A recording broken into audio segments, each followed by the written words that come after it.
최근 우리나라의 경제 수준이 높아지고 고령화가 급격히 진행함에 따라 건강 수명에 대한 관심이 증가하면서 주요 안과 질환 역시 조기에 발견하고 적극적으로 예방하고자 하는 사람들이 많다.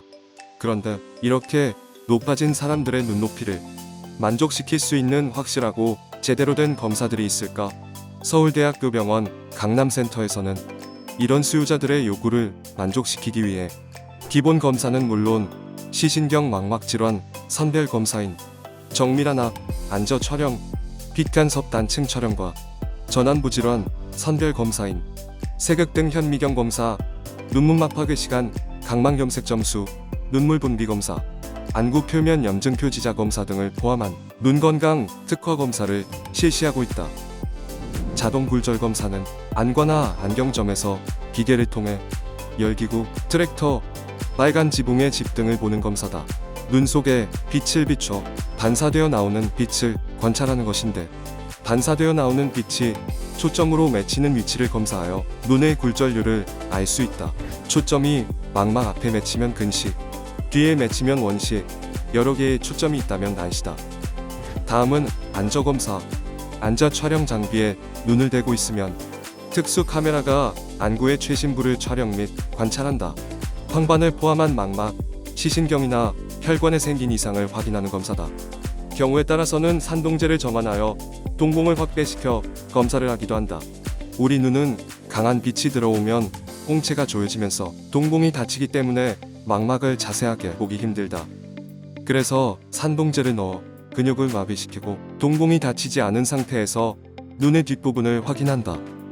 안압은 녹내장 발생과 진행에 밀접한 관련이 있으며 녹내장의 진단과 치료에 있어 정확한 안압을 측정하는 것은 무엇보다 중요하다. 서울대학교 병원 강남센터 눈건강 특화 검사에서는 세극등에 부착된 골드만 박경한 압계로 직접 각막을 누르는 접촉식 방식을 고수한다. 빛간섭 단층 촬영은 비침습적인 방법으로 시신경 유두, 망막 및 각막을 포함한 안구의 구조를 파악하고 분석하는 검사다. 검사 방법은 이렇다. 레이저 광선을 한쪽은 안구로 보내고 다른 하나는 기준이 되는 거울로 보낸 후 안구와 거울로부터 반사되어 돌아오는 빛의 시간차로 발생한 간섭 현상을 분석하여 안구 내 단층적인 구조를 검사한다. 이를 통해 시신경과 10개의 망막층을 높은 해상도로 촬영하여 이상 유무를 확인할 수 있으며 망막과 시신경에 발생한 질환을 조기에 발견하고 진단하는 데 큰 도움을 준다. 안저 검사가 안구 내 이상을 평면적으로 보여준다면 빛간섭 단층 촬영은 망막이나 시신경의 구조적인 이상을 좀 더 입체적으로 보여주는 검사라고 생각하면 된다. 세극등 현미경 검사는 안과 진료실을 방문해 본 사람이라면 한 번쯤 해봤을 진료실 검사의 가장 기본 검사다. 세극등 현미경은 특수한 조명 장치와 현미경으로 구성된 장치로 주로 눈꺼풀, 각막, 결막, 복막, 앞방, 홍채, 수정체 등 눈의 앞부분, 전완부를 검사하는 데 이용된다. 백내장은 세극등 현미경으로 확인할 수 있는 대표적인 전완부 질환이며 세극등 현미경으로 수정체의 혼탁 유무화 정도를 파악할 수 있다. 최근 늘어나고 있는 안구 건조증 역시 세극등 현미경 검사를 통해서만 진단이 가능하다. 안과를 방문할 때 눈화장은 깨끗이 지우도록 하자.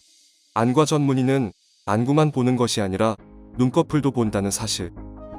안구 건조증은 눈물층의 불안정으로 발생하는데 눈물의 지방층이 이 눈꺼풀과 깊은 관계가 있다. 눈꺼풀을 뒤집어보자. 눈꺼풀 안쪽에서 지방을 분비하는 피지선 마이봄샘이다.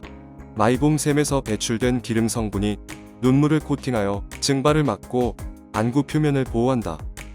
만약 기름샘에 장애가 생긴다면 염증이 생기고 굳어서 기름 분비가 이루어지지 못해 눈물은 쉽게 건조될 것이다. 슈르머 검사로 불리는 눈물 분비 검사는 눈물의 기초 분비 능력을 분석한다. 특수한 종이를 아래 눈꺼풀에 거치하고 5분간 눈물이 적시는 양을 밀리미터 단위로 측정하는데 5분간 5mm 미만으로 측정된다면 눈물 분비 이상을 강력히 시사하는 것이다. 정상적인 눈물막은 눈을 감았다 뜨고 나서 적어도 10초 이상 파괴되지 않고 유지된다. 그래서 눈물막이 파괴되는 시간을 분석하면 눈물이 얼마나 불안정한지 파악할 수 있다. 플루레신을 안구 표면에 묻히고 세극등 현미경으로 보면 눈물층은 이렇게 초록색으로 보인다. 눈물막 파괴 시간은 눈을 자연스럽게 감았다 뜨고 나서부터 초록색 막의 균열이 최초로 생기는 시간을 측정한다. 10초 이상을 정상으로 본다. 안구 건조는 그 자체로 안구 표면에 손상을 일으킨다. 안구 표면에 손상이 생기면 플루레신 시약이 손상 부위로 침투해 염색이 되며 시약에 의해 염색된 부분을 관찰하고 각결막의 손상 정도를 파악하여 점수로 나타낼 수 있다. 또 다른 검사로 안구 표면 염증 표지자 검사를 시행한다. 안구 표면 염증 표지자 검사는 눈물에 포함된 염증 표지자 중 하나인 MMP9의 농도를 수치화해 점수로 표현할 수 있는 검사다. MMP9은 안구 표면의 상피세포가 자극을 받았을 때 생성되는 분해 효소로 정상 눈에서는 밀리리터당 3에서 40나노그램으로 존재하고 이보다 점수가 높으면 염증이 있다고 진단한다. 참, 이런 검사들을 통해 알게 되는 징후도 중요하지만 최근에는 환자가 느끼는 증상도 안구 건조증 진단에 있어서 중요해졌다. 그래서 서울대학교병원 강남센터는 안구 표면 질환 지표 설문을 실시한다. 이것은 환자 본인이 안구 건조증의 증상을 얼마나 심하게 느끼고 있는지 점수화해 표현하는 지표다. 0부터 100점 중 13점 이상이 되는 경우 안구 건조증 증상이 있다고 표현한다. 100점 만점 중 13점이라니 너무 빡빡한 점수지만 그만큼 안구 건조증에 걸리기 쉽다는 것을 반증한다. 한번 나빠지면 좋아질 수 없는 눈. 그렇기 때문에 더 늦기 전에 안과 전문의와 함께 지금부터라도 특화된 눈 검사를 시작해야 한다. 건강한 눈으로 깨끗한 눈을 오래오래 보자.